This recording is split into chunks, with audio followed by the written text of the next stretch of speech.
시편 90편에서 106편에 이르는 시편 4권은 모세로 시작해서 모세로 끝납니다. 방정열 교수님의 연구에 따르면 90에서 92편이 모세와 관련된 주제로 시작하고 105편과 106편이 모세와 관련된 주제로 끝나면서 샌드위치처럼 나머지 시편들을 감싸고 있는 거죠. 그 안에 자리 잡은 93에서 99편은 소위 여호와 말라크 시편이라 부르는데요. 히브리어로 말라크가 왕이란 뜻이니 하나님의 왕되심을 노래하는 시편이란 뜻입니다. 그리고 101에서 103편에 이르는 3편의 다윗 시편도 들어있죠. 어제 말씀드린 걸 기억해 보실래요? 시편 1권과 2권이 다윗 시대를 배경으로 하고 3권은 분열왕국 시대를 배경으로 한다고 그랬잖아요. 그러면 4권은 당연히 이스라엘이 멸망한 이후인 바벨론 포로 시대여야 하는 거 아닌가요? 네, 맞습니다. 포로 시대가 맞아요. 그런데 제가 계속 4권은 모세 시대를 배경으로 한다고 그랬으니 헷갈리실 겁니다. 정리하면 이래요. 내용상으로는 시편 4권이 모세 시대를 배경으로 하지만 시편 4권을 모으고 수집하여 자신들에게 적용한 청중들은 포로 시대의 사람들이라는 거죠. 인간 왕의 통치 실패를 경험한 포로기의 사람들은 왕 대신 하나님의 통치를 소망하며 회복을 기대했던 겁니다. 하나님의 왕으로서 이스라엘을 직접 다스리셨던 시대가 바로 모세 시대였기 때문에 그 시절의 시편을 묵상하며 오늘의 혹독한 현실을 견뎌냈던 겁니다. 성경책을 펼쳐서 시편 90편을 보시면 1절 앞에 하나님의 사람 모세의 기도라는 문구가 있을 거예요. 그걸 학자들은 표제어라고 하는데요. 90편의 표제어에는 모세의 이름이 있고 만약 이 시편이 모세가 지은 노래라고 한다면 시편 90편은 시편 전체에서 가장 오래된 시편일지도 모릅니다. 자, 그렇다면 시편 90편은 어떤 내용을 담고 있을까요? 오늘은 하나님의 사람 모세의 기도라는 표제어를 가진 시편 90편을 읽어드릴게요. 주여, 주는 대대에 우리의 거처가 되셨나이다. 산이 생기기 전, 땅과 세계도 주께서 조성하시기 전, 곧 영원부터 영원까지 주는 하나님이시니이다.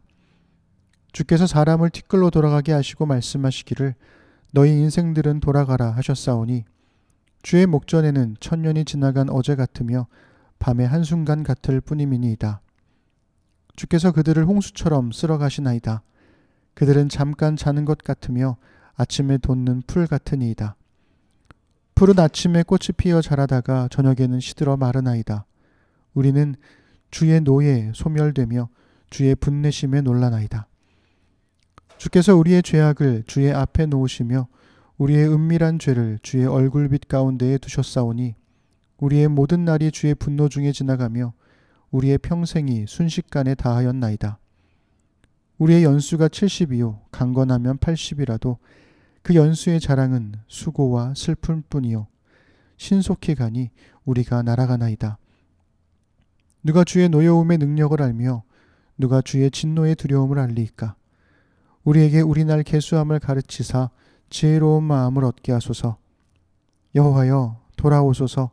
언제까지니이까? 주의 종들을 불쌍히 여기소서. 아침에 주의 인자하심이 우리를 만족하게 하사 우리를 일생 동안 즐겁고 기쁘게 하소서. 우리를 괴롭게 하신 날수대로와 우리가 화를 당한 연수대로 우리를 기쁘게 하소서. 주께서 행하신 일을 주의 종들에게 나타내시며 주의 영광을 그들의 자손에게 나타내소서. 주 우리 하나님의 은총을 우리에게 내리게 하사 우리의 손이 행한 일을 우리에게 견고하게 하소서. 우리의 손이 행한 일을 경고하게 하소서. 아멘. 시편 90편의 구체적인 배경이 언제인지는 명확하지 않습니다. 다만 표제어에서 모세의 기도라 했으니 이스라엘이 광야에서 죄를 지었을 때 모세가 하나님의 용서를 구하는 기도였을 거예요.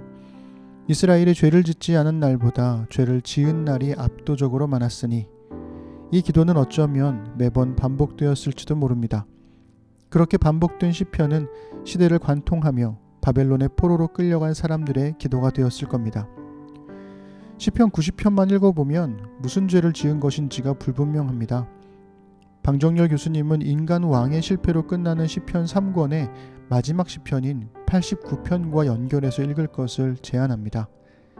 시편 89편 38절부터 41절은 주께서 주의 기름 부음 받은 자에게 놓아사 물리치셔서 버리셨고 그의 모든 울타리를 파괴하시며 그 요새를 무너뜨리셨다며 인간 왕의 실패와 성전 파괴를 고백합니다. 그리고 시편 90편 1절은 눈에 보이는 성전이 아닌 보이지 않는 하나님이 우리의 거처가 되셨다고 고백해요. 거처로 번역된 히브리어 마오는 다른 곳에서 피난처로도 쓰입니다. 2절은 하나님의 창조와 영원하심을 노래하는 반면 3절부터는 티끌로 돌아갈 인간의 한계를, 창세기 3장의 타락사건과 6장 이후의 홍수사건을 오마주하며 하나님의 크심과 인간의 작음을 대조합니다. 13절은 여호와여 돌아오소서라고 외치는데요. 예언서에서 이스라엘 백성을 향해 하나님께로 돌아오라고 회개를 촉구할 때 사용되는 히브리어가 슈브입니다. 예언서를 대표하는 단어라고 할 수 있죠. 그런데 이 슈브가 인간이 하나님께 돌아오라고 촉구하는 말로 쓰인 것은 출애굽기 32장과 시편 90편에만 나옵니다. 그만큼 굉장히 낯선 적용이라는 거죠. 하나님이 돌아오셔야 살 수 있다는 고백은 반은 맞고 반은 틀립니다.